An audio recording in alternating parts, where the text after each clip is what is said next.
د خنداګانو په بدل کې چې جړا واخلي. خنداګانو په بدل کې چې جړا واخلي، درد به یې خامخا په سر باندې دنیا واخلي. خلکو کتل ورته یو کس ځان په سپېړو وهو. خلکو کتل ورته یو کس ځان په سپېړو وهو، دلته به هم لا څوک نامه د پاک الله واخلي. خلکو کتل ورته یو کس ځان په سپېړو وهو، دلته به هم لا څوک نامه د پاک الله واخلي.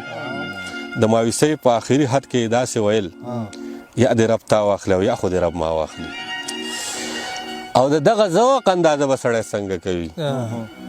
د دغه ذوق اندازه به سړی څنګه کوي؟ لکه یو ښکله دې د غوږ په خوا کې ساه واخلي. بیا یې ووایه ته د دغه ذوق اندازه به سړی څنګه کوي؟ لکه یو ښکله دې د غوږ په خوا کې ساه واخلي.